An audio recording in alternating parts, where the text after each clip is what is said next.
Bismillahirrahmanirrahim. Assalamualaikum warahmatullahi wabarakatuh. Selamat datang kembali di channel Adi Setiawan. Dan kali ini kita akan membahas salah satu distribusi Linux yang paling ringan, bahkan lebih ringan daripada MX Linux yang terkenal irit memori itu. Ini adalah Antix Linux. Untuk Anda yang tertarik untuk menggunakan Antix Linux ini, Anda bisa mengunjungi website resminya di antixlinux.com. Di sini Antix Linux dijelaskan sebagai broadly antifasis Antix magic in an environment suitable for old and new computers. Ya, salah satu target pengguna dari Antix Linux ini adalah komputer-komputer lawas, tapi juga sangat cocok digunakan di komputer baru.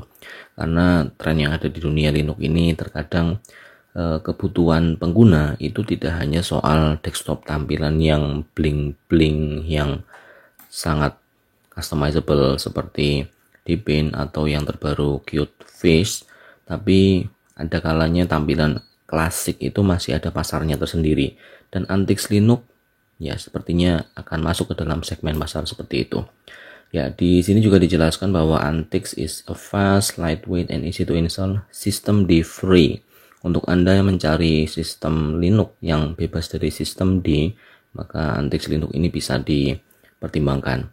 Kemudian basisnya menggunakan Debian stable, kompatibel dengan Intel AMD x86. Kemudian ya cocok untuk komputer lawas dan baru. Dan meskipun di sini secara sekilas di websitenya ditujukan untuk Future of Life Linux Media, Anda bisa menginstalnya secara persisten di flash disk dengan penggunaan memori sangat ringan. Anda pun bisa menginstalnya di komputer Anda. Dan Antix Linux yang saya review saat ini adalah Antix Linux versi 19.4 dengan nama kode Group Your Room. Dari sisi downloadnya, jika Anda mendownload versi yang 19.4 yang kita bahas saat ini, ukuran file ISO-nya ini termasuk sangat kecil, hanya 1,2 GB. Tapi secara fungsionalitas, meskipun file ISO-nya sangat kecil, ini sudah langsung bisa Anda gunakan untuk kebutuhan sehari-hari. Versi 19.4 ini dirilis 21 Mei 2021 kemarin. Lalu bagaimana popularitas Antix Linux ini? Apakah karena dia tampilannya atau segmennya mengesat tampilan klasik untuk Anda pengguna komputer lawas? Tidak berarti Antix Linux ini tidak populer. Ternyata rankingnya ada di peringkat 15 di website disuruhwatch.com. Bukan menjadi suatu patokan, akan tetapi ini membuktikan bahwa ternyata banyak juga orang yang mencari sistem yang ringan seperti ini. Nah, kenapa bisa ringan? Karena yang pertama, dia bahkan tidak menggunakan XFCE yang biasa dipakai di MX Linux, Linux Lite dan sebagainya yang sudah terbukti ringan. Tidak juga menggunakan LXQt seperti yang ada di Ubuntu, tapi desktopnya menggunakan Flugbox, ISWM dan ISWM dan JWM. Dan di sini untuk kebutuhan minimumnya RAM yang perlu disiapkan hanya 256 MB. Ini rekomendasi minimumnya, bahkan prosesor sekelas Pentium 3 saja bisa. Jadi memang sangat minimalis kebutuhan sistemnya. Kemudian dari sisi paket-paket software yang ditawarkan, yang kita bahas sekarang adalah versi 19.4, dan tanggal 6 September kemarin sudah siap muncul versi 21 ya, yang masih beta. Ini kita bahas suatu saat nanti insya Allah. Di sini rilis modelnya fix, semi rolling, default desktopnya ISWM, Office Suite, LibreOffice dan sebagainya. Menggunakan basis keluarga Debian, tentu tidak ada masalah secara paket di sini. Meskipun bukan paket-paket yang terbaru khasnya keluarga Debian, fokusnya memang bukan up to date-nya, tapi ke kestabilan penggunaannya. Rating di sini oleh penggunanya 8,4. Ya, contohnya di sini. Ratingnya cukup positif, jadi Anda pun bisa bergabung ke komunitas penggunanya. Ini saya close saja. Secara look and feel, mungkin Anda akan cukup familiar dengan tampilan seperti ini. Anda mungkin sering melihat tampilan model seperti ini yang ada congki di bagian kanan layar, ini seperti yang ada di MX Linux. Kemudian secara user interface lain, start menu di bawah juga ya tipikal tradisional desktop, tapi tidak masalah. Fokusnya memang bukan mengejar ke transparan ke bling-bling seperti yang ada di Qt Face. Ya, oke, seperti itu. Di sini untuk aplikasinya dengan launcher standar, kemudian ada shortcut, kemudian menu untuk ganti workspace, penggunaan memori dan prosesor, sementara sebelah kanan juga ada indikator jam. Di start menu paling atas hanya ada terminal, dan di sini terminalnya menggunakan Rocksterm, ya, bukan terminal yang sering kita lihat pada umumnya. Dan jika kita mengetes penggunaan memorinya, saat tidak sedang menjalankan aplikasi apapun, memori yang digunakan kisaran 360-an sampai 460-an. Ini bisa dikatakan hampir head to head dengan Ubuntu, hampir sama, hanya masalah beda paket dasarnya. Kalau Antix Linux ini menggunakan Debian, kalau Ubuntu sesuai namanya menggunakan basis Ubuntu. Kemudian kernelnya karena menggunakan basis Debian juga kernel 49, bukan yang terbaru 5.13 atau 5.14 tentunya, karena fokus kestabilannya. Di sini window manajernya ICE WM, tema tentu bisa dikustomisasi. Oke, logonya di sini juga logo Debian. Oke lah, Anda pakai apa? Debian, padahal pakainya Antix Linux. Ya, mungkin memang ini yang belum diupdate, atau memang dari sananya memang di set seperti induknya Debian. Kemudian dari sisi aplikasi bawaannya dengan ukuran file ISO yang hanya 1,2 GB, di sini Anda akan mendapatkan paket-paket software yang secara tampilan mungkin terlihat minimalis sekali. Tapi yang penting fungsionalitasnya, ketika Anda bisa menggunakan ini di komputer yang bahkan sudah menyerah dengan Windows misalnya, atau menyerah dengan Linux yang agak berat, ya mungkin Anda bisa menghidupkannya kembali dengan ini. Di sini untuk web browser seperti yang tadi kita lihat ada Firefox, lalu editor di sini sudah ada Geany by default, jadi bisa dikatakan text editor biasa ala Notepad, tapi juga bisa dikatakan semacam simple IDE untuk coding.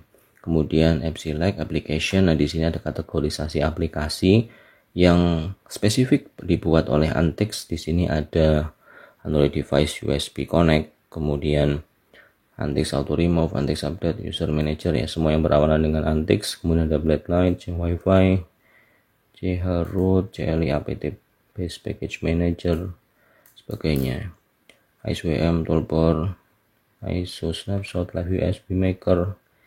Oke, ini lebih ke arah tools teknis ya, nanti Anda bisa mengeksplor sendiri. Kita fokus ke yang lainnya, Archive Manager, Calcourse, Cherry Tree. Ini Cherry Tree, Hierarchical Note Taking Application, Rich Text and Syntax Highlighting. Ya, selain keberadaan Geany tadi, di sini juga sudah ada Cherry Tree untuk membuat catatan, ya semacam text editor tapi mungkin lebih advance sedikit ya. Oke. Masih di bagian application accessories, Clip8, Firegel, calculator, LivePad. Di sini juga ada LivePad selain Geany dengan logo yang sama. LivePad. Oke. Ini lebih simpel lagi untuk Anda yang membutuhkan text editor yang benar-benar minimalis, bisa menggunakan versi LivePad-nya. Lalu Midnight Commander Editor atau Desktop SVT Color Unicode Terminal, Monkey, SFM, Operator XF Burn untuk burning. Game di sini ada DOSBox emulator. Ya, mungkin Anda lebih tahu daripada saya tentang ini. Mungkin ini tipikal emulator ya, program-program DOS zaman dulu kala. Ya, semacam itu.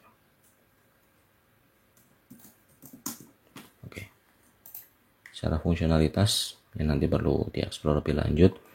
Kemudian di game ya, karena ada Xbox emulator ini masuknya di game, mungkin Anda bisa menjalankan game-game DOS zaman dulu. Oke, tapi apakah ada kemungkinan menjalankan Steam di sini? Nah, nanti bisa Anda coba saja install Steam emulator yang untuk Linux. Seharusnya sih tetap bisa karena basis Debian.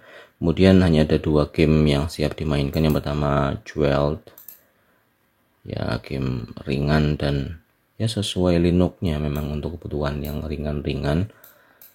Lalu ada Mayong juga. Oke, untuk Anda yang bisa memainkan Mayong. Oke, kemudian masih di balik application grafik, di sini adalah digital camera browser, LibreOffice Draw, Mirage, Paint graphic editor.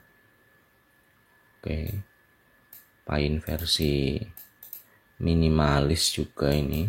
Tentu Anda bisa menambahkan Inkscape atau GIMP. Screenshot, simple scan untuk scanning. Internet, di sini ada beberapa software, ya cukup banyak sebenarnya. Di sini ada Jenny, Cloudmail, ConnectShare, Conmandilo. Ini juga web browser yang lebih minimalis lagi. Kemudian ada HexChat, Modem, Manager GUI, SeaMonkey, Search Bar Transmission, dan WPA GUI. Ya cukup banyak, tapi tentu saja yang paling sering Anda gunakan kemungkinan ya Firefox ini. Untuk multimedia, di sini ada Alsa Mixer, Asunder CD Reaper, Celluloid, MPV Media Player sudah ada, SMTube, Soundcard Chooser, Streamlight, StreamTuner, WinFF, XMMS, YouTube Video Player. Ya, search YouTube. Oke, YouTube Video Player. Kemudian contoh apa lagi ya? XMMS. Tampilannya seperti ini, X Multimedia System. Ini sudah sangat lama sekali sejak saya terakhir melihat XMMS. Dulu ini salah satu music player yang ya kadang saya pakai karena favorit saya Rhythmbox. Kemudian di sini ada WinFF. Oke.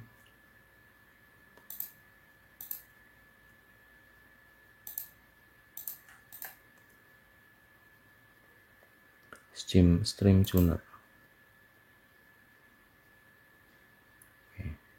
Streaming,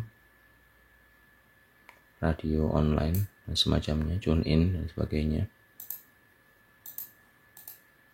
Terasa old school sekali untuk streaming radio dan semacamnya, tapi memang secara desain dan namanya juga antik seperti itu.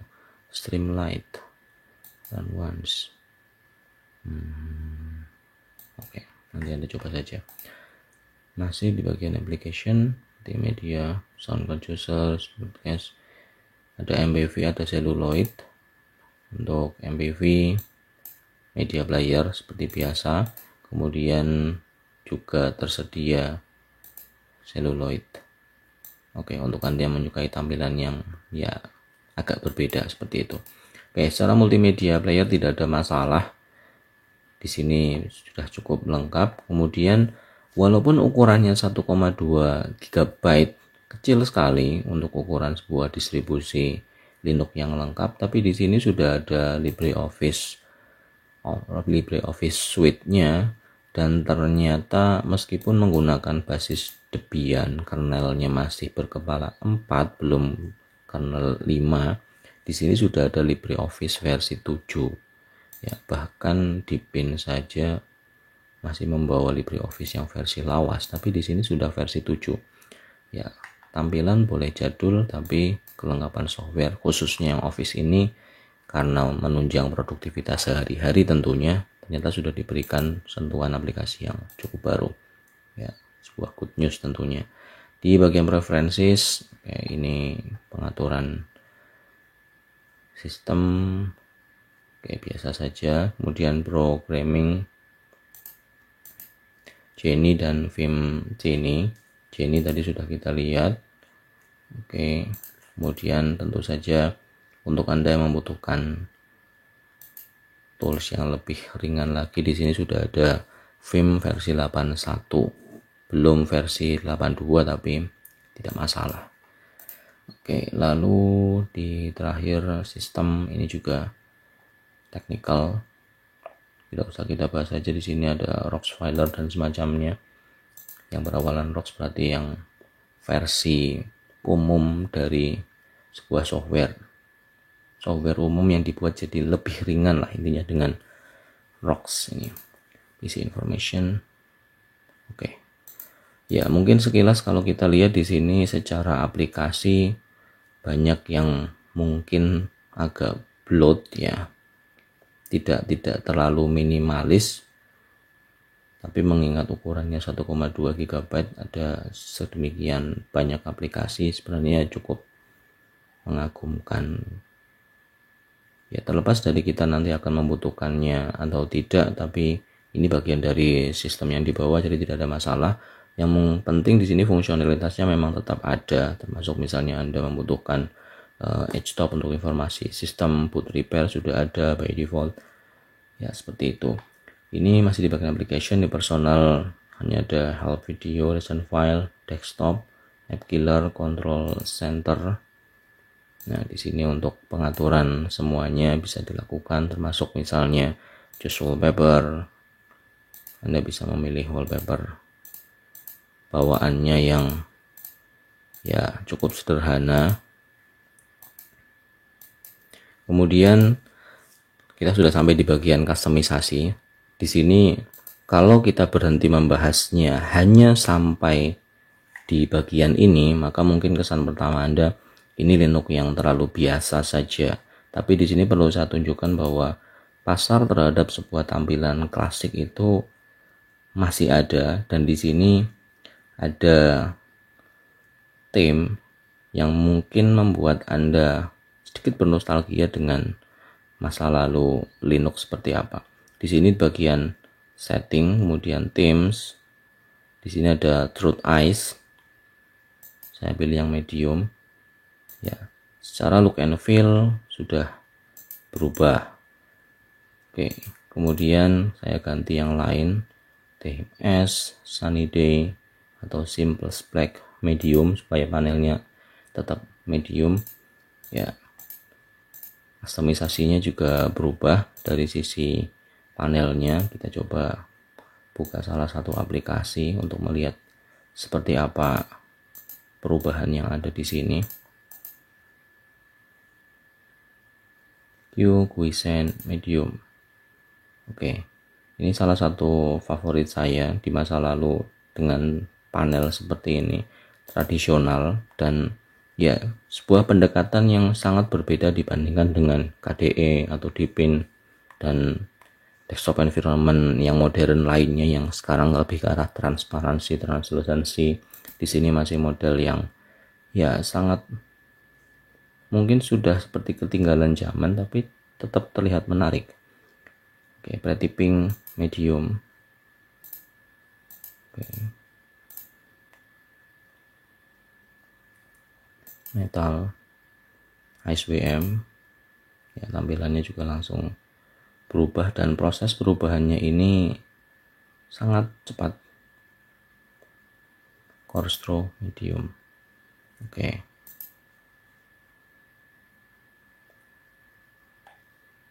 Ice Chill, Ice Noir. Hampir sama dengan yang tadi. Oke, Groove medium. Oke, ini masih yang mode light. Kita cari yang mode dark. Fox Glass medium. Nah, ini lebih seperti Windows Vista, panel-panel yang semacam ini.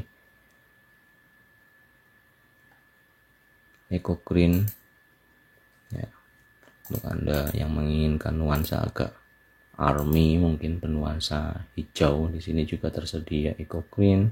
Kemudian ada Clear View yang lebih tradisional, Blue Day, ya, ini mode defaultnya tadi, dan Antiques Magic.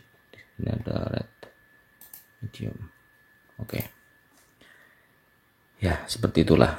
Secara customisasi di sini tidak ada masalah, meskipun ukurannya sangat minimalis, 1,2 GB, tapi secara kustomisasi dia bisa, ya boleh diadu dengan MX Linux yang secara paket lebih besar ukurannya.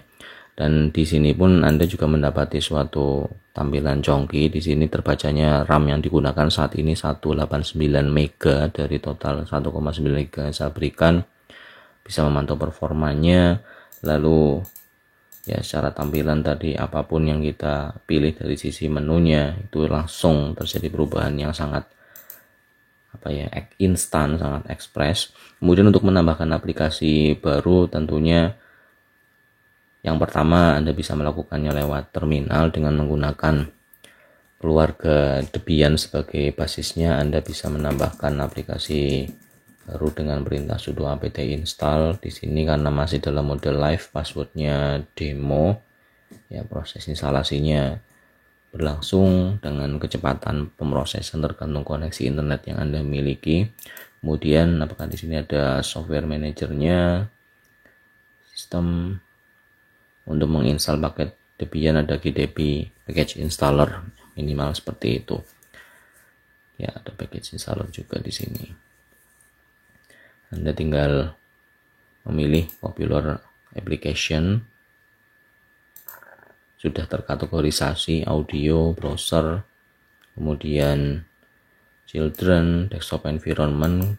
Anda bisa menginstal full package desktop environment yang lain, kemudian dock kalau Anda membutuhkannya, Plank seperti ya semacam yang ada di elementary OS itu. Kemudian ada Tinto untuk panel taskbar yang lebih minimalis, file manager, meskipun di sini sudah ada Roxfiler dan Space FM, Anda bisa menginstal PCman FM seperti yang ada di LXQt dan semacamnya.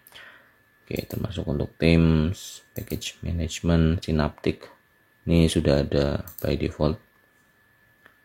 Oke, itu untuk menambahkan aplikasi baru. Di sini sudah dikurasi oleh tim MX Linux, satu bagian dari MX Linux.